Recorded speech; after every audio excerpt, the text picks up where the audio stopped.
Good morning everyone. काही technical problems झाल्यामुळे आपण आज थोडंसं लेट सुरू करतो आहे, तर त्यासाठी पुढे एकदा सॉरी. तर सगळ्यांना यू नोज बरोबर दॅट की आपण ह्युमन हेल्थ अँड डिसीजेसला सुरुवात केली आहे आणि ह्युमन हेल्थ अँड डिसीजेस शिकत असताना आपण काल कंजेनायटल डिसीजच्या बद्दल जाणलं किंवा कंजेनायटल डिसीजेस म्हणजे नेमकं काय किंवा कंजेनायटल डिसीजेस आपण कशाला म्हणतो तर ते आज काल आपण पाहिलं. So today we learn about the next types of disease, that is the acquired disease. You knows very well that ज्यावेळेस आपण डिसीजेसला बघत होतो किंवा सुरुवात केली होती तर सगळ्यात पहिले मी सांगितलं होतं की या युनिवर्समध्ये खूप सारे असे डिसीजेस आहेत, खूप सारे डिसीजेस आहेत. The millions thousands of diseases are present in the universe. Some diseases are present from the birth, some diseases develop after the birth. So these all types of diseases are classified into two ways or in the two group. Number first is those diseases are present from the birth are known as congenital diseases, and those diseases develop after the birth, these diseases are known as acquired disease. त्यांना आपण acquired disease म्हणतो. कालच्या batch मध्ये आपण congenital diseases पाहिले. So today we learn about the acquired disease. आज आपल्याला acquired diseaseच्या बद्दल पाहायचं आहे. तर सगळ्यात पहिले आपण डिसीजेसला शिकत असताना this is classified into two ways. Number first congenital disease and number second called as acquired disease. आता सगळ्यात पहिले acquired disease means what? The acquired disease means that the disease develop after the birth. अशी diseases की जे after the birth develop होतात, जन्माच्या नंतर आपल्याला होतात. these types of diseases called as acquired disease. आता सगळ्यात पहिले acquired disease शिकत असताना किंवा acquired disease पाहत असताना these acquired disease again classified into two groups. या acquired disease ला आपण दोन ग्रुप मध्ये क्लासिफाईड करतो. सगळ्यात पहिला group of the acquired disease, the first group of acquired disease, it is known as non-communicable. It is known as non-communicable disease. And the second group, it is called as communicable disease. ज्याला आपण म्हणतो बेटा communicable disease. There are mainly the two types of diseases of the acquired disease. आता लक्ष द्यायचं आहे या acquired disease चे दोन टाइप कुठले रे बेटा? सगळ्यात पहिला नॉन कम्युनिकेबल डिसीज आणि सेकंड आपण पाहतोय कम्युनिकेबल डिसीज. आता सगळ्यात पहिले यू नोज व्हेरी वेल की acquired disease means what? The disease develop after the birth. Those diseases develop after the birth. These types of diseases are known as the acquired disease. मग how many acquired disease? असे किती diseases आहेत, असे किती रोग आहेत की जे जन्म झाल्यानंतर होतात? तर ते किती आहेत रे बेटा? दोन. किती आहेत? दोन. किती आहेत? दोन. सगळ्यात पहिला कुठला रे बेटा? Non communicable disease. सेकंड कुठला आहे रे बेटा? Communicable disease. सगळ्यात पहिला नॉन कम्युनिकेबल, सेकंड कम्युनिकेबल. आता लक्ष द्यायचं आहे जो नॉन कम्युनिकेबल आहे, these non communicable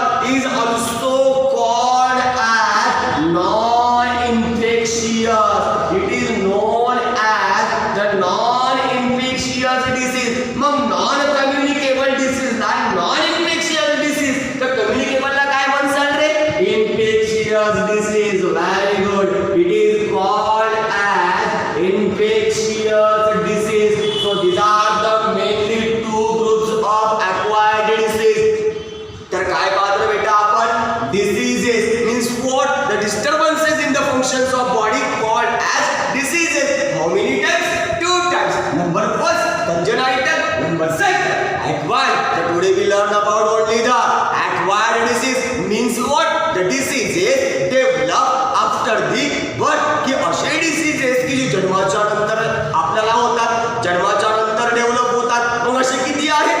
दोन. सगळ्यात पहिला non communicable, second communicable. First non communicable, second communicable. Non communicable म्हणजे काय? Non infectious. आणि कम्युनिकेबल म्हणजे काय? इन्फेक्शियस. आता सगळ्यात पहिले लक्ष द्यायचं की नॉन कम्युनिकेबल डिसीज कशाला म्हणायचं आणि कम्युनिकेबल डिसीज कशाला म्हणायचं. आता सगळ्यात पहिले दिस इज द पर्सन. आपण कम्युनिकेबल डिसीजेसला पाहू. आता सगळ्यात पहिले दिस इज द पर्सन. हा एक पर्सन आहे आणि या पर्सनला डिसीज आहे. काय आहे? डिसीज आहे. मग या पर्सनला रोग आहे, डिसीज आहे, म्हणजे हा इन्फेक्ट की नॉन इन्फेक्ट? हा इन्फेक्ट की non infect? It is the infected person. असा पर्सन आहे बेटा हा इन्फेक्टेड पर्सन. असा पर्सन आहे बेटा इन्फेक्टेड पर्सन. आता मी इन्फेक्टेड पर्सन कोणाला म्हटलं की असा पर्सन की ज्याला काय आहे बेटा डिसीज. की असा पर्सन ज्याला काय आहे बेटा डिसीज. तर अशाला आपण काय म्हटलंय? Infected person. Infected person. मग या इन्फेक्टेड पर्सन पासून या इन्फेक्टेड पर्सन पासून जर हा डिसीज बाकीच्या नॉर्मल पर्सनला जर होत असेल, मीन्स दॅट इन्फेक्टेड पर्सन पासून हा डिसीज कोणाला होत आहे बेटा? नॉर्मल पर्सनला. म्हणजे जो डिसीज या इन्फेक्टेड पर्सनला होता तर तो डिसीज ट्रान्सफर झाला का रे बेटा? तो डिसीज ट्रान्सफर झाला का रे बेटा? आणि जे ह्युमन नॉर्मल होते, जे माणसं नॉर्मल स्टेट मध्ये होते, ते आता कसे झाले रे बेटा? इन्फेक्टेड. कसे झाले? इन्फेक्टेड. मग कम्युनिकेबल डिसीज कशाला म्हणायचं? कम्युनिकेबल कशाला म्हणायचं? The disease transfer from infected person to normal person. असा डिसीज की जो इन्फेक्टेड पर्सन पासून नॉर्मल पर्सन पर्यंत ट्रान्सफर होतो. तर या डिसीजला आपण काय म्हणू रे बेटा? Communicable disease. इन्फेक्शियस डिसीज म्हणजे इन्फेक्टेड पर्सन पासून नॉर्मल पर्सनला इन्फेक्शन पोहोचवणारा, नॉर्मल पर्सनला डिसीज प्रोड्यूस करणारा. पण कोणापासून? इन्फेक्टेड पर्सन पासून. The disease which transfer from infected person to the normal person. These types of disease called as communicable disease or also called as infectious disease. Okay. मग याच्यात उलट non communicable. आता communicable म्हणजे काय? Infected person पासून normal पर्सनला होणारे diseases.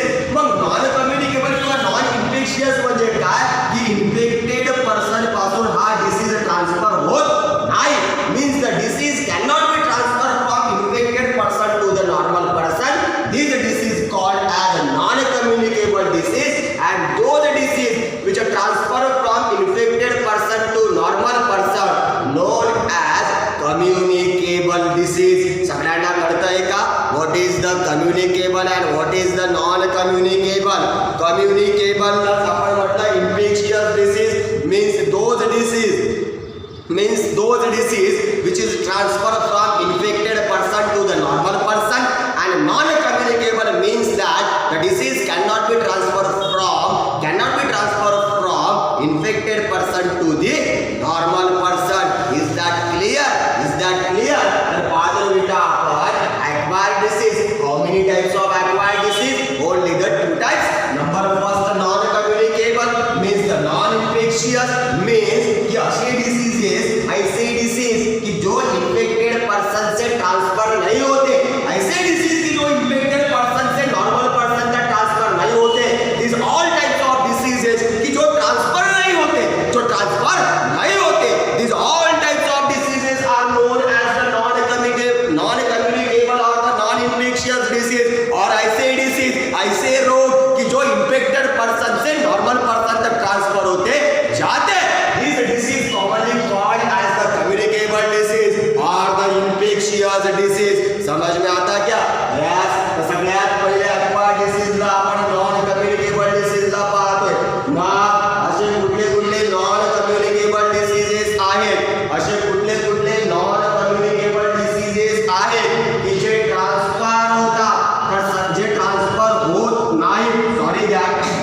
The 4 non communicable diseases, असे 4 non communicable diseases आहेत. आता सगळ्यात पहिले लक्ष द्यायचं नॉन कम्युनिकेबल डिसीजला शिकत असताना एक थीम सगळ्यांच्या लक्षात असली पाहिजे की म्हणजे काय की हे डिसीजेस इन्फेक्टेड पर्सन पासून नॉर्मल पर्सन पर्यंत ट्रान्सफर होत नाहीत किंवा इन्फेक्टेड पर्सन पासून नॉर्मल पर्सनला होत नाहीत. म्हणजेच काय कि जो पर्सन इन्फेक्टेड है, जिस पर्सन को, जिस आदमी को डिसीज है, उस आदमी से वो डिसीज दूसरे नॉर्मल आदमी तक, नॉर्मल इंसान तक वो ट्रांसफर नहीं होता. This types of disease is known as the non communicable disease. तो ऐसे कितने नॉन कम्युनिकेबल डिसीज है? तो कितने बताए रे बेटा मैंने? 4. There are the 4 non communicable disease. There are the 4 non infectious disease. Now number 4. सगळ्यांनी लक्ष द्यायचंय, व्यवस्थित ऐकायचंय, व्यवस्थित पाहायचंय. काही इश्यू जर येत असतील तर YouTube वरती जाऊन आपलं आजचं लेक्चर पाहायचं आहे. सगळ्यांनी व्यवस्थित लक्ष द्यायचंय की नॉन कम्युनिकेबल डिसीजेस आपण 4 पाहतो. सगळ्यात पहिला non communicable disease called as degenerative disease. कुठला रे बेटा? degenerative disease. It is known as degenerative disease. Now number 2, which is non-communicable. It is called as the deficiency disease. ज्याला आपण कॉमनली म्हणून बेटा deficiency disease. It is known as the deficiency disease. Deficiency disease. आणि number 3, it is known as allergy. ज्याला आपण commonly म्हणून बेटा allergy. आणि number 4, this disease called as cancer, known as cancer.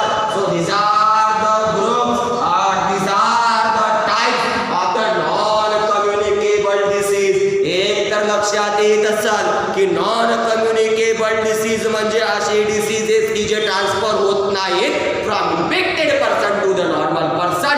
मग असे कुठले कुठले डिसीजेस आहेत? एक degenerative disease, second deficiency disease, third allergy आणि फोर्थ कॅन्सर. मग सगळ्यात पहिले डिजनरेटिव्ह डिसीजेस म्हणजे काय?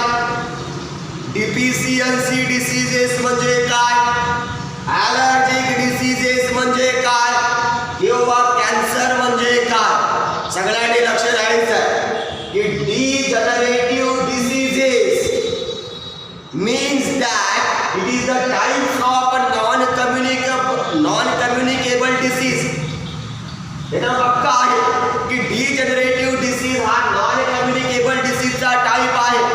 तो फिर डिजनरेटिव्ह डिसीज का मतलब क्या होता है? ऐसे कौन से डिसीज होते हैं कि जिनको अपन डिजनरेटिव डिसीज कहते हैं? तो सबसे पहले डिजनरेटिव डिसीज का मतलब होता है कि अपने बॉडी के जो इम्पोर्टेंट पार्ट है, बॉडी की जो इम्पोर्टेंट पार्ट है, उन पार्ट के फंक्शन में एब्नॉर्मेलिटी येना, उन पार्ट के फंक्शन में एब्नॉर्मेलिटी येना मतलब होता है बेटा डिजनरेटिव्ह डिसीज. जर बॉडीचे जर महत्वाचे जे ऑर्गन्स आहेत, जसं आपण हार्ट पाहतो, ब्रेन पाहतो, लंग्स पाहतो, this are the important part of our body. जो कुछ भी मैंने आपको ऑर्गन्स बताए वो बहुत ही इम्पोर्टेंट पार्ट है बॉडी के. अगर उन पार्ट के फंक्शन में एब्नॉर्मेलिटी आती है due to the some reason, these types of disease known as a degenerative disease. मतलब क्या? The abnormality in the functions of body organ which is important. की असे ऑर्गन्स की जे इम्पॉर्टंट आहे, सगळ्यात महत्वाचा for example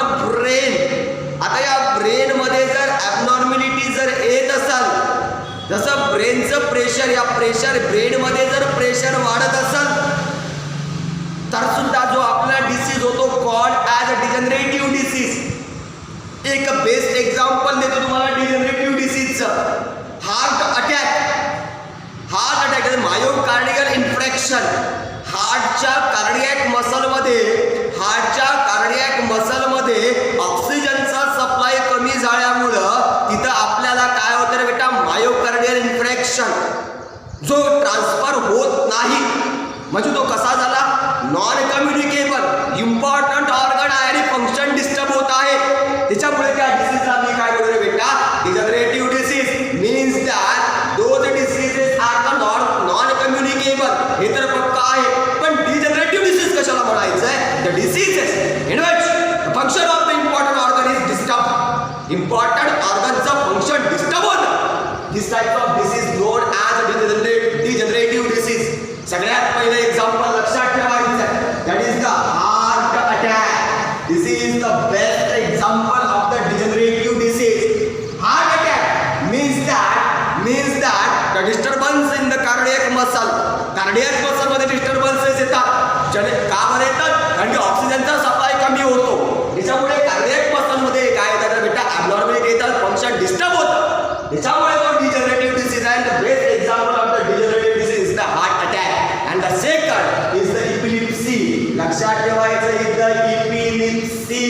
इपिलिप्सी means that the pressure in the brain is increases. जर ब्रेनमध्ये जर प्रेशर वाढत असेल, इन्क्रीज होत असेल, तर त्या डिसीजला म्हणायचं आहे इपिलिप्सी. कळतंय का, सगळ्यांना व्यवस्थित येतंय का? आता लक्ष द्यायचं. ॲक्वायर्ड डिसीज शिकत असताना आपण नॉन कम्युनिकेबल पाहतोय आणि non communicable is describe to how many group, 4 group. सगळ्यात पहिला डिजनरेटिव्ह, त्यानंतर डिफिशियन्सी, ॲलर्जी आणि cancer.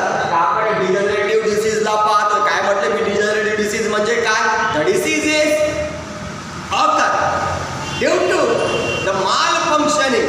Malfunctioning means what, the abnormal functioning. Abnormal functioning means what, the disturbances functioning of the important organ. For example, heart and brain. मग heart मध्ये जर malfunctioning होत असेल, heart मध्ये जर डिस्टर्बन्सेस येत असतील, तर त्याला आपण काय म्हणतो रे बेटा, heart attack.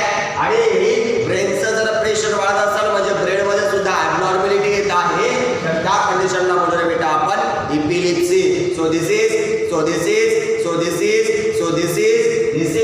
The degenerative disease. Are the degenerative disease. Okay. आणि हे जे काही डिजनरेटिव्ह डिसीज असतात, हे ॲक्वायर्ड आहेत म्हणजे परमनंटली नाहीत. लक्षात ठेवायचं, these diseases are not permanent. यांच्यावरती ट्रीटमेंट सुद्धा अवेलेबल आहे. हे फिटल डिसीजेस नाही आहे. ओके. तर लक्षात ठेवायचं. त्यानंतर सेकंड आपण पाहू डिफिशियन्सी डिसीज. आता डिफिशियन्सी डिसीज मध्येच अर्थ आहे. डिफिशियन्सी म्हणजे कमतरता, कुठल्या तरी गोष्टीची कमतरता. मग ते एकतर न्यूट्रिएंट्स असतात, विटामिन्स असतात, मिनरल्स असतात, हॉर्मोन्स असतील. या गोष्टीची जर आपल्याला कमतरता येत असेल तर त्याच्यामुळे जे डिसीजेस होतात, these diseases are called as deficiency disease. त्यांना आपण डिफिशियन्सी डिसीज म्हणू. डिफिशियन्सी डिसीज म्हणजे काय, the deficiency of nutrients, vitamins, minerals and hormones and other important substance to which is necessary for our body. ज्यांची आपल्या बॉडीला गरज असते अशा सबस्टन्सची, जसं प्रोटीन आहे, आयर्न आहे, B12 आहे, खूप सारे विटामिन्स आहेत. या गोष्टीची जर कमतरता येत असेल तर त्याच्यामुळे आपल्याला डिसीजेस होतात. These diseases are called as deficiency diseases. Okay. मग असे कुठले डिफिशियन्सी डिसीजेस आहेत की जे आपण पाहिले, डायजेशन मध्ये आपण पाहिला, क्वाशरकर पाहिला की नाही, क्वाशरकर हा आपण डिसीज पाहिला की जो प्रोटीनच्या कमतरतेमुळे होतो. It is called as kwashiorkor. त्यानंतर विटामिन ए च्या डिफिशियन्सीमुळे होणारा डिसीज नोन ॲज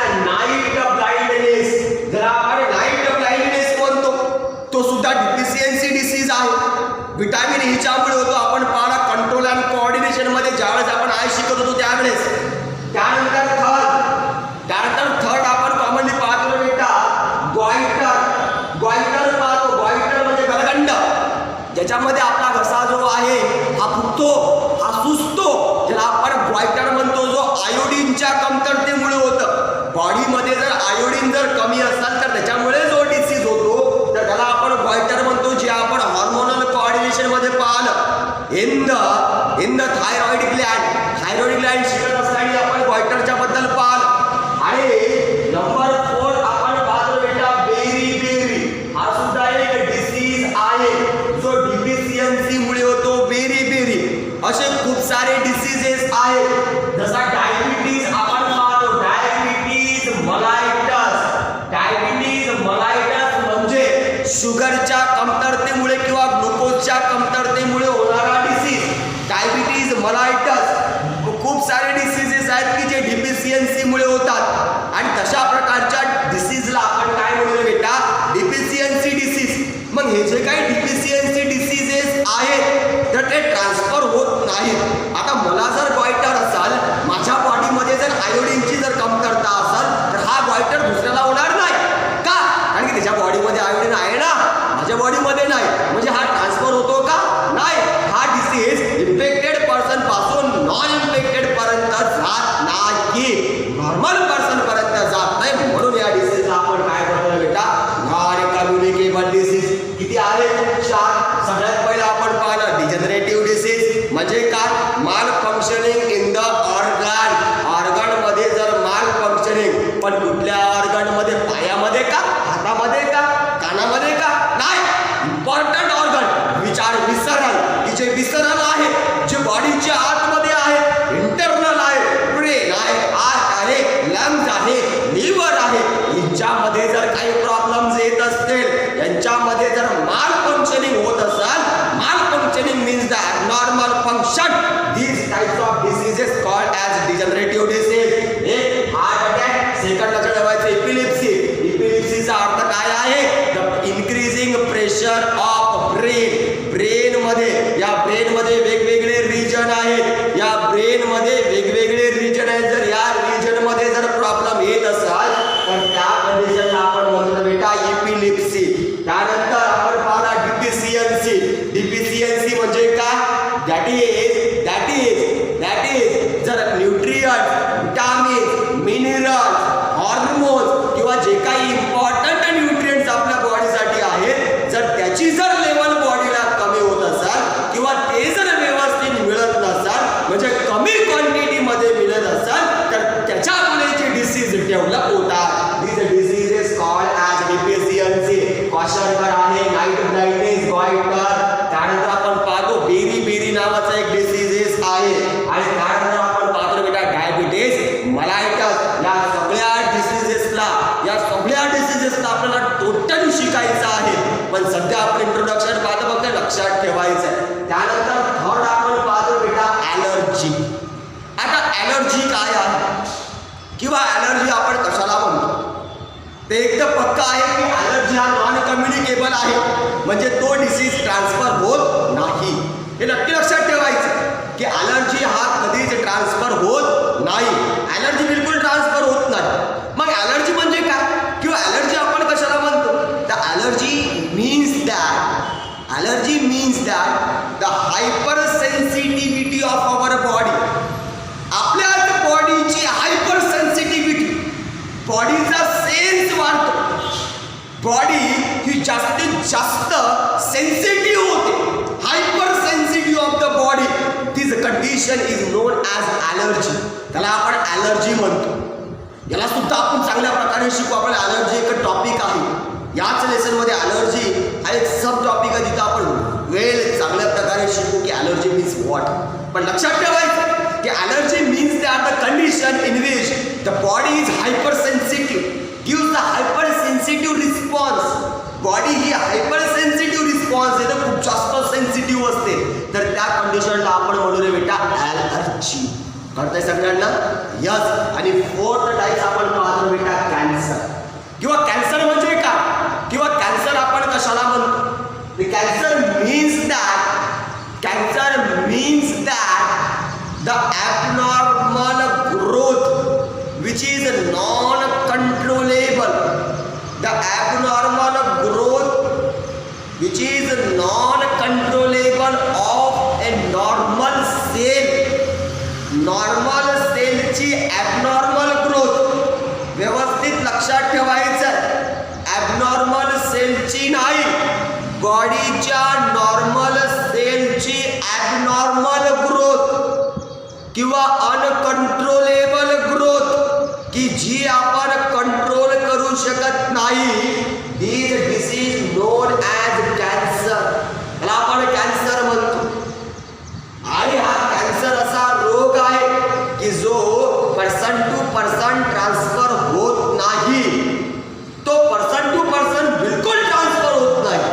एवढं पक्क लक्षात ठेवायचं.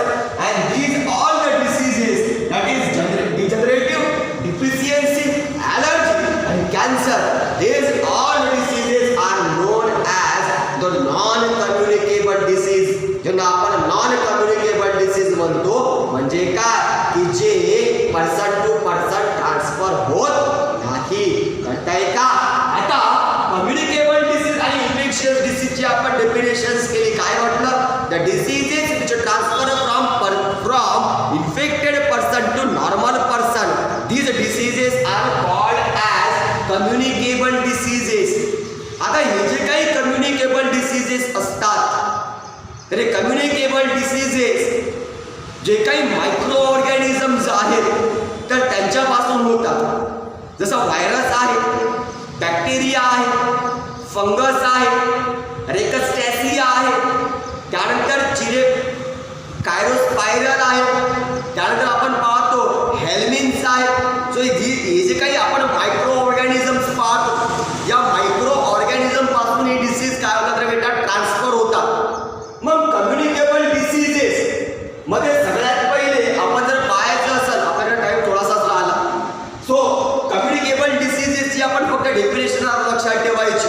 पण आज जेवढं काही मी शिकवलं non communicable diseases means those diseases cannot be transfer from infected person to normal person, की जे ट्रान्सफर होत नाहीत अशा डिसीजेसला आपण म्हणतो बेटा नॉन कम्युनिकेबल किंवा नॉन इन्फेक्शियस. किती प्रकारचे आहे? शा डिजनरेटिव्ह डिसीज, ज्याला आपण काय म्हटलंय, in the important organ of the body due to the some reason it is abnormal function, म्हणजे त्याच्यामध्ये माल फंक्शनिंग होते. तर तशा डिसीजेसला आपण म्हटलं degenerative disease. Deficiency disease due to the vitamins, due to the deficiency or the less amount of vitamin minerals. त्यानंतर आपण पाहतो nutrients, hormones and other important substance which is necessary or which is needed to our body. त्याची जर deficiency येत असेल तर तशा डिसीजेसला आपण म्हणतो डिफिशियन्सी डिसीज. तुम्ही याच्यापेक्षा आणखी डिफिशियन्सी डिसीज जाणू शकता. खूप तुम्हाला माहिती आहे, जसं आयर्न जर कमी झाला तर आपल्याला ॲनिमिया नावाचा डिसीज होतो. त्यानंतर असे बरेचशा कंडिशन्स आहेत की ज्यामुळे आपल्याला डिफिशियन्सी येते, तर त्या डिसीजेसला आपण म्हणू डिफिशियन्सी. त्यानंतर आपण पाहतो ॲलर्जी किंवा ॲलर्जी हा काय आहे, तर ॲलर्जी सुद्धा एक डिसीज आहे. मी आता म्हणतोय की ॲलर्जी डिसीज आहे, पण ज्यावेळेस मी ॲलर्जीला शिकवाल तर त्यावेळेस लक्षात ठेवायचं मी ॲलर्जीसाठी वेगळा वर्ड वापराल. तर आता सांगतो की allergy means what. The allergy is the highly sensitive reflex of the body. आपल्या बॉडीचा हायली सेन्सिटिव्ह रिफ्लेक्स ज्याला आपण म्हणू ॲलर्जी. ओके, जो एक नॉन कम्युनिकेबल आहे, डिसीज आहे. डिसीज का बरं म्हटलं? कारण की बॉडीचे फंक्शन डिस्टर्ब होतात, त्याच्यामुळे त्याला डिसीज म्हणू. आणि फोर्थली आपण पाहतो बेटा cancer. Cancer means that normal सेलची होणारी ॲबनॉर्मल ग्रोथ. नॉर्मल सेलची होणारी abnormal growth it is non as the cancer, ज्याला आपण कॉमनली काय म्हणतो बेटा कॅन्सर म्हणतो. ओके, एवढं लक्षात ठेवायचं आणि फटाकचे राईट डाऊन करायचं. लक्षात ठेवायचं आपल्या व्हॉट्सअप ग्रुपवरती मी काल जो कंजेनिटल डिसीज शिकवला त्याचं चार्ट, शॉर्टली चार्ट, आणि आज जे मी non communicable disease, advance disease जो शिकवला त्याचा एक चार्ट व्हॉट्सअप ग्रुपवरती आपल्या क्लासेसच्या ग्रुपवर तुम्हाला सेंड करायचा. जर आणि हेल्थ आणि डिसीजची जी डेफिनेशन शिकली म्हणजे सुरुवातीपासून जेवढं शिकवलं यापर्यंत मला सगळं तुमच्या फेअर बुकमध्ये लिहून लागल. जर कोणी जर मला उद्या जर किंवा व्हॉट्सअप ग्रुपवरती जर ज्याने सेंड केलं नाही किंवा सांगितलेलं किंवा लिहिलेलं तुम्ही लिहिलेलं नसेल तर आता वेळ आहे, बॅचेस झाल्यानंतर लिहून घ्या. आणि आज व्हॉट्सअप ग्रुप